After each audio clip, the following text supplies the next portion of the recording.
Guys imagine करिए कि आप अपनी टीनेज में हैं एंड आपको बहुत ज़्यादा शौक है अबैंडन्ड प्लेसेस पर जाकर उन्हें एक्सप्लोर करना। लेकिन जब आप अपने पेरेंट्स से परमिशन मांगते हैं वहाँ पर जाने की, तो हर बार ही आपके पेरेंट्स आपको मना कर देते हैं सिर्फ आपकी भलाई के लिए। लेकिन आप अपनी टीनेज में होते हैं एंड आप एक तरीके से रिबेलियस हो जाते हैं और आपको वही काम कर रहे हैं जो कि आपके लिए बहुत ज़्यादा नुकसानदेह होंगे। लेकिन एक दिन आप अपने पेरेंट्स का बेवकूफ़ बनाकर चले जाते हो किसी ऐसी अबैंडन्ड फेमस जगह पर जहाँ पर बहुत ही कम लोग जाते हैं, और अगर आप वहाँ पर जाते भी हो और अगर आप पकड़े जाते हो तो आपको एक बहुत लंबा चौड़ा फाइन लगेगा और बहुत सारे लीगल एक्शंस भी होंगे आपके ऊपर। एंड जब आप वहाँ पर जाते हो ना, तो आपका सामना एक ऐसे मिस्टीरियस और क्रीपी क्रिएचर से होता है कि वो इंसिडेंट आपकी ज़िंदगी का बहुत ही ज़्यादा बड़ा खौफनाक इंसिडेंट बन जाता है। और जो कीमत आपके शौक़ को पूरा करने की थी ना, कि अबैंडन्ड प्लेस को आप विज़िट करें और एक्सप्लोर करें, ये कीमत आपके लिए बहुत ही ज़्यादा बड़ी पड़ जाती है और आप इसके बाद पूरी लाइफ में अपने गिल्ट के साथ जीते हैं। आइए आज की शुरू करते हैं स्टोरी और जानते हैं कि क्यों हमें अबैंडन्ड प्लेसेस पर अकेले या फिर अपने 2-3 दोस्तों के साथ जाना नहीं चाहिए। पहले मैं ये बताना चाहूँगा कि आप लोगों को जो भी मैं नाम यहाँ पर मेंशन करूँगा ना, वो नाम बदल दिए गए हैं ताकि उनकी याद और उनकी आइडेंटिटीज़ की हिफाजत की जा सके। मैं उम्मीद करूँगा कि आप मेरे इस फैसले को समझ सकेंगे। दूसरे लोगों की तरह मैं भी अपनी टीनेज में बहुत ज़्यादा एडवेंचरस था और मुझे अबैंडन्ड प्लेसेस पर जाकर उन्हें एक्सप्लोर करना बहुत ज़्यादा पसंद था। मैं हमेशा से ही थ्रिल्स और चैलेंजेस की तलाश में रहता था। मेरे पेरेंट्स हमेशा से ही बहुत ज़्यादा स्ट्रिक्ट थे और मुझे उन जगहों पर जाने से मना करते थे जो कि उन्हें इनएप्रोप्रिएट लगती थी, जैसे कि पार्टीज़ और दोस्तों के साथ बाहर जाना। मुझे ऐसा लगता था कि मैं उनके ट्रैप में हूँ या फिर मैं अपने घर के अंदर फंसा हुआ हूँ और मुझे बाहर की दुनिया को देखने का मौका ही नहीं मिल रहा था, जैसे कि दूसरे लोगों को अपनी टीनेज में मिलता है। इसने मेरी इच्छा अबैंडन्ड प्लेसेस को एक्सप्लोर करने की और भी ज़्यादा बढ़ा दी और मैं उन बाउंड्रीज़ को तोड़ने के लिए तैयार था ताकि मैं बाहर जा सकूँ।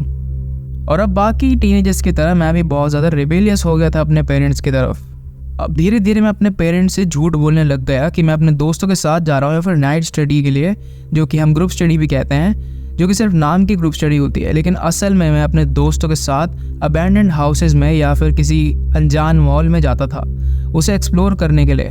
और मैं अपने 2-3 दोस्तों के साथ ही जाता था जो कि मेरे साथ सेम इंटरेस्ट शेयर करते थे।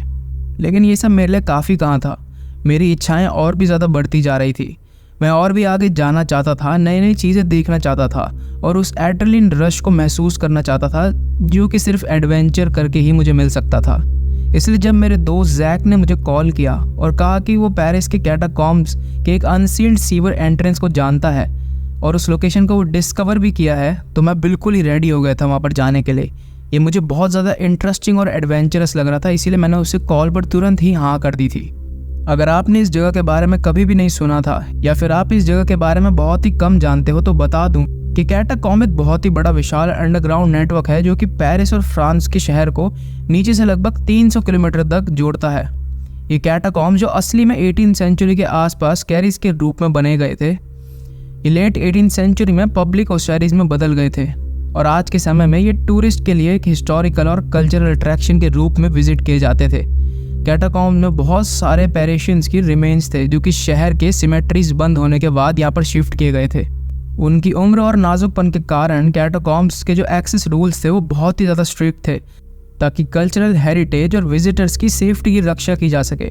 इसके अलावा कैटाकॉम्ब्स एक असली अंडरग्राउंड लेबिरिंथ है जहाँ खो जाना बिल्कुल मुश्किल नहीं था, वहाँ पर कोई भी आसानी से खो सकता था। इसी वजह से जो विजिट्स थी ना वहाँ पर, वो बहुत ज़्यादा हाईली रेगुलेटेड और कंट्रोल रहती थी।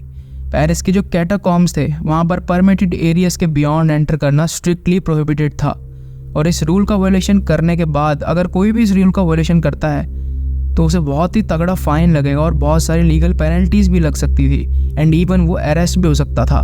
मुझे वहीं पर रुक जाना चाहिए था, लेकिन कहते हैं ना कि उस वक्त मेरी रिबेलियस सोच ये कह रही थी कि जो चीज़ फॉरबिडन है वो ज़्यादा बेटर है।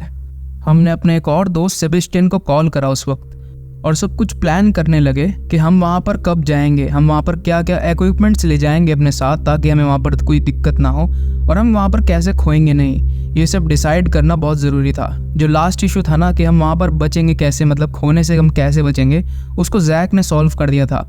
हम अपने साथ रात में चमकने वाले पेंट्स ले जा रहे थे जिसका हम वहाँ पर यूज़ करेंगे ताकि हम वहाँ पर खो ना सकें। हम अलग अलग, क्योंकि वहाँ पर बोला जाता था कि बहुत सारे टनल्स हैं एंड हम पर टनल जहाँ से भी हम जाएंगे ना वहाँ पर मार्क लगा देंगे कि हम यहाँ से आए हैं, ताकि हमें वापस जाने में कोई दिक्कत ना हो। आज जब मैं इस चीज़ को पीछे मुड़कर देखता हूँ ना, तो मैं ये रियलाइज़ करता हूँ कि ये शुरू से ही कितना ज़्यादा स्टूपिड था। लेकिन क्या ही करें, कहते हैं ना कि हमारे फेट में यही सब कुछ लिखा था। मुझे याद भी नहीं है अब कि मैंने अपने पेरेंट्स से उस दिन क्या झूठ बोला था और क्या बहाना मारा था, लेकिन उन्होंने उस पर बहुत जल्दी विश्वास कर लिया था और मैं अपने दोस्तों के साथ रात को निकल पड़ा था कैटाकॉम्स की तरफ। गाइस, पेरिस के जो कैटाकॉम्स में एक जो सीक्रेट एंट्रेंस था ना, ये हमें सीवर्स के ज़रिए जाना था वहाँ पर, और ये मेरे लिए एक हमेशा के लाइफ टाइम एडवेंचर बनने वाला था। मैं इस एडवेंचर को लेकर बहुत ज़्यादा एक्साइटेड था और इस नए टाइप के एक्सपीरियंस के लिए ईगरली वेट कर रहा था, जो कि मैंने पहले कभी नहीं किया था। जैक ने हमें लीड किया और वो हमें एक सीवर की एंट्रेंस तक ले गया और वो कहता था कि ऑस्बरी का एंट्रेंस यहीं पर है। हमने उस एंट्रेंस को ढूंढने में लगभग 20 मिनट लगा दिए, क्योंकि जैक को एक्चुअली लोकेशन के बारे में कुछ पता ही नहीं था। उसने बस एक रूमर से सुना था कि यहाँ से एंट्रेंस है और वो बस हमें वहाँ पर लेकर चल पड़ा था। एंट्रेंस थी ना वहाँ की, जो बहुत ज़्यादा नैरो थी और बहुत ज़्यादा डार्क थी। सिर्फ ऊपर से एक क्रैक से रोशनी आ रही थी, वो भी बहुत ज़्यादा हल्की सी। जैक पहला था जो कि वहाँ के अंदर गया, उसके बाद मैं और फिर सेबेस्टियन अंदर गए। हमने अपने नाक में सीवेज का जो स्ट्रॉन्ग और अनप्लेजेंट सी स्मेल थी ना, वो महसूस करी, लेकिन ये हमें आगे बढ़ने से रोक नहीं सकती थी। जैसे ही हम अंदर गए ना, वहाँ पर हमने देखा कि एक सीढ़ियाँ थी जो कि और भी ज़्यादा अंदर जा रही थी। हमने ध्यान से और बहुत ज़्यादा सतर्क होकर सीढ़ियों से उतरना शुरू कर दिया। हर एक कदम को हमने बहुत ज़्यादा केयरफुली रखा। पाइप से ना वहाँ पर जो सीवर के, उससे पानी की आवाज़ आ रही थी, एक बूंद बूंद टपकने की, जो कि वहाँ पर पूरी तरीके से गूंज रही थी। लेकिन मुझे इससे कोई भी फ़र्क नहीं पड़ता था, क्योंकि मैं कुछ नया देखने जा रहा था और मैंने अपने एडवेंचर पर फोकस किया। नीचे उतरते ही हम एक अंडरग्राउंड बहुत ही बड़े रूम में पहुंचे, जहां पर बहुत ज़्यादा सीलन भरी दीवारें थी और फ्लोर जो था वो बहुत ज़्यादा स्लिपरी था। हमारे पास जो फ्लैश लाइट थी ना, जो हम ले गए थे, वो सिर्फ रूम के एक छोटे से हिस्से को रोशन कर रही थी, जिसकी वजह से जो बाकी अंधेरापन था ना वहाँ पर, वो और ज़्यादा डरावना सा लग रहा था। शुरू में मुझे ये नहीं पता था कि हम ऑस्बरी में एंटर कर रहे हैं या नहीं, या फिर ये सिर्फ एक सीवर का कॉरिडोर है। लेकिन जैसे ही हमने अपनी फ्लैश लाइट्स इधर उधर घुमाई ना, तो हमें कुछ ह्यूमन बोन दिखनी शुरू हुई। और धीरे धीरे हम आगे बढ़े ना, तो हमने देखा कि एक पूरी वॉल थी जो कि ह्यूमन बोन्स से भरी हुई थी, और वहाँ पर ह्यूमन स्कल सजे हुए थे, यानी कि जो इंसान की खोपड़ी होती है ना, वहाँ पर सजी हुई थी पूरी वॉल्स पर। और इस सब ने ना हमारा एक बहुत ही ज़्यादा डरावना और क्रीपी वेलकम किया वहाँ पर। जैसे ही हम कैटाकॉम्स में घुसे ना, तो वहाँ पर जो बदबू थी वो बहुत ज़्यादा बढ़ गई थी। ऐसा लग रहा था सीलन भरी दीवारें वहाँ पर बहुत सालों से थी, और जो बदबू आ रही थी हमें बोन्स की, वो अलग से हमें बहुत ज़्यादा परेशान कर रही थी। वहाँ ना बहुत ज़्यादा, जैसे ही हम अंदर जा रहे थे, डार्क होता जा रहा था। हमारी फ्लैश लाइट्स की बैटरी भी ख़त्म होने वाली थी, बट हमारे पास कुछ ना कुछ तो बैकअप था ही। लेकिन डर की जगह ना हमें ऐसा लग रहा था जैसे कि हम बहुत ज़्यादा ब्रेव यूट्यूबर्स हैं, जो कि अर्बन एक्सप्लोरेशन के लिए जाने जाते हैं और फॉरबिडन जगहों में एंटर करते हैं। ये एक्सपीरियंस था ना, वो बहुत ज़्यादा अमेजिंग था, और मेरे अंदर एक एड्रेनलिन रश आ रखा था उस समय। मैं बहुत ज़्यादा अमेजिंग फील कर रहा था, और जो ये क्रीपी सी कहते हैं ना कि हमें फीलिंग आ रही थी वहाँ पर, ये बहुत ज़्यादा अमेजिंग थी। पेरिस के कैटाकॉम्स आखिरकार एक बहुत ज़्यादा अच्छी जगह थी हमारे एक्सप्लोर करने के लिए, और इसकी ब्यूटी को बिल्कुल भी नकारा नहीं जा सकता था। उसके बाद मैंने अपना सेलफोन उठाया और वहाँ पर रिकॉर्डिंग स्टार्ट कर दी। मैं हर एक डिटेल को कैप्चर कर रहा था उस हिस्टोरिक स्ट्रक्चर की। लेकिन तभी एक बहुत ही ज़्यादा डार्क और क्रीपी सी साउंड ना पूरे टनल्स में गूंज गई। सब कुछ एकदम साइलेंट हो गया था अब। लेकिन जैक ने मुझसे उसी समय कहा, सब लोग शांत हो जाओ, ये सिर्फ एक कार के ऊपर से गुजरने की आवाज़ थी। उसने अपनी बात को बहुत ज़्यादा एम्फसाइज किया और हमें काम करने की कोशिश करी, और अपना मुंह सीलिंग की तरफ पॉइंट किया।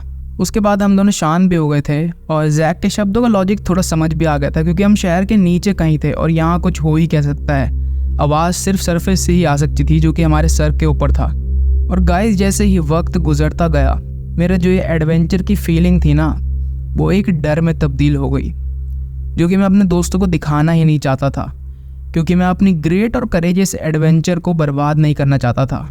लेकिन मैं उस छोटी सी आवाज़ को बिल्कुल भी इनकार नहीं कर पा रहा था, जो कि मुझे कह रही थी कि आगे कुछ गलत होने वाला है और आगे मत जाओ। और वो आवाज़ ना बहुत ज़्यादा तेज़ होती जा रही थी मेरे मन में। सेबेस्टियन को अब एक वॉल के साइड में ह्यूमन्स बोन के पाइल्स मिले, जहाँ पर वो अपने चलते हुए फिल्म करना चाहता था, अपने आप को एक सिनेमैटिक शॉट लेना चाहता था।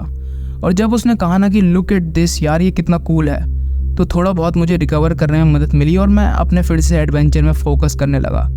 तभी मैंने देखा कि जैक था जो, वो एक अलग कॉरिडोर में चला गया था। और धीरे धीरे हमसे दूर होता जा रहा था। मैं एकदम से चिल्लाया कि जैक, बेकार में इधर उधर मत जाओ, तुम्हें पता है ना कि यहाँ पर हमें घूमने में बिल्कुल भी देर नहीं लगेगी। और मैंने ये चीज़ बहुत ज़्यादा चीख कर कही जैक को, और जैक ने अपनी टिपिकल एरोगेंस के साथ मुझे जवाब दिया, एक ताना मारते हुए कि ईजी मॉम, मैं बस इन हॉल्स को थोड़ा सा देखना ही चाहता हूँ, तुम देखना मैं वापस आ ही जाऊँगा। फिर मैंने अपनी आंखों को ऊपर रोल किया और सेबेस्टियन की फिल्मिंग कंटिन्यू करी, क्योंकि मैं जैक की इस हैबिट से ना आदत बना चुका था, क्योंकि वो ग्रुप से हमेशा ही कहीं ना कहीं दूर चला जाता था और लेकिन वापस भी आ जाता था। ऐसा नहीं कि वो खो जाता था या हमें कोई उसकी वजह से दिक्कत होती थी, वो वापस ज़रूर आता था। और वहीं से हमारा जो एडवेंचर था वो एक नाइटमेयर में तब्दील हो गया, क्योंकि अचानक जैक ने हॉल से एक तेज़ी से चीख मारा, जिसने मुझे और सेबेस्टियन को एकदम अलर्ट कर दिया और बहुत ज़्यादा डरा दिया। मैं तेज तेज से जैक का नाम ले रहा था और चीख रहा था, चिल्ला रहा था, फ्लैशलाइट सारे कॉरिडोर्स में मार रहा था कि किसी उम्मीद में तो मुझे जैक वहाँ दिखेगा, लेकिन मैं उसे ढूंढ ही नहीं पा रहा था। और बोन्स के हिलने की आवाज़ ऊपर से वहाँ पर मेरा दिमाग एकदम ठंडा कर रही थी, मेरे ब्लड प्रेशर बहुत ज़्यादा लो हो चुका था। मैंने चिल्लाया कि जैक ये बिल्कुल भी फ़नी नहीं है, ये नाटक अब तुम बंद करो और सामने आओ। और मुझे लग रहा था कि जैक ज़रूर हमें डराने की कोशिश कर रहा था, लेकिन उसी के बाद ना जो मेरी फ्लैश लाइट थी वो सेबेस्टियन की ओर पड़ी और मैंने देखा कि वो फ्रीज़ हो गया था एकदम। वो मेरी तरफ देख रहा था, उसकी आंखों में पूरी तरह से डर भर चुका था और ज़्यादा स्पेसिफिकली वो मेरे पीछे देख रहा था। तभी मैंने एक बहुत ज़्यादा लो इन ह्यूमन स्नाल सुनी। स्नाल माने एक आवाज़ जो कि एक क्रिएचर की थी।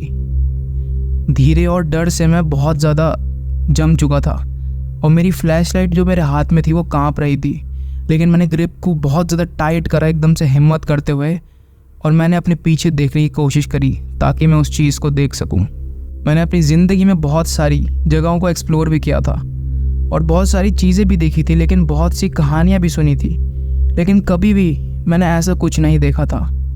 मेरे सामने एक क्रिएचर था जो कि एक जाइंट सेंटीपीड के रूप में देखा जा सकता था। वो बहुत ही ज़्यादा थिक था और इतना ज़्यादा डरावना लग रहा था कि उसने हम दोनों को वहीं पर जमा दिया था। हम दोनों के रीढ़ की हड्डियों में जैसी ठंडी लहर सी दौड़ गई और हम अपने बॉडी को कंट्रोल नहीं कर पा रहे थे। हम वहाँ से भागना चाहते थे, लेकिन हम वहाँ से भाग ही नहीं पा रहे थे।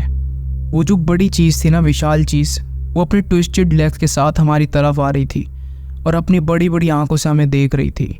न जाने वो चीज़ थी क्या, वो इतनी भयानक लग रही थी कि उसने जैसे कि हमारे रूह को एकदम जमा दिया हो। और उसकी जो हाइट थी ना, जब वो अपने 2 पैरों पर खड़ी हुई तो वो लगभग सीलिंग को टच कर रही थी ऊपर, जो कि काफ़ी ऊंची थी, लगभग 20 फुट के अराउंड। उसके बाद जैसे ही हम दोनों ने अपनी बॉडी पर कंट्रोल पाया ना, हम लोग वहाँ से इतनी तेज़ भागे और जब तक नहीं रुके, जब तक हमने एग्जिट नहीं देख लिया। और हम लोग वहाँ से भाग रहे थे इस चीज़ का पीछा करते हुए जहाँ पर जैक ने मार्क लगाए हुए थे उस रात में चमकने वाले पेंट से, और अभी भी हमें उस क्रिएचर के हमारे पीछे भागने की आवाज़ आ रही थी। मैंने उसी समय अपने भागते हुए बैकपैक गिरा दिया ताकि मुझे वेट से छुटकारा मिल सके, और सेबेस्टियन ने भी सेम वही किया। पैनिक के दौरान मैंने अपनी फ्लैश लाइट और सेल फोन भी वहीं पर गिरा दिया था, लेकिन उस पर मटेरियल चीज़ें मेरे लिए बिल्कुल मैटर नहीं करती थी। मैटर जो करती थी वो थी अब बचने की और सरवाइव करने की इच्छा। और अब मैंने एग्जिट देखा, एग्जिट की लाइट भी देखी, जो कि वहाँ से एक छोटी सी लाइट आ रही थी, और मैं बहुत ज़्यादा खुश था कि मैं वहाँ तक पहुँच चुका हूँ। और मैंने बहुत ही ज़्यादा डर में हिम्मत करते हुए पीछे देखा और वो क्रिएचर अब मेरे पीछे नहीं था।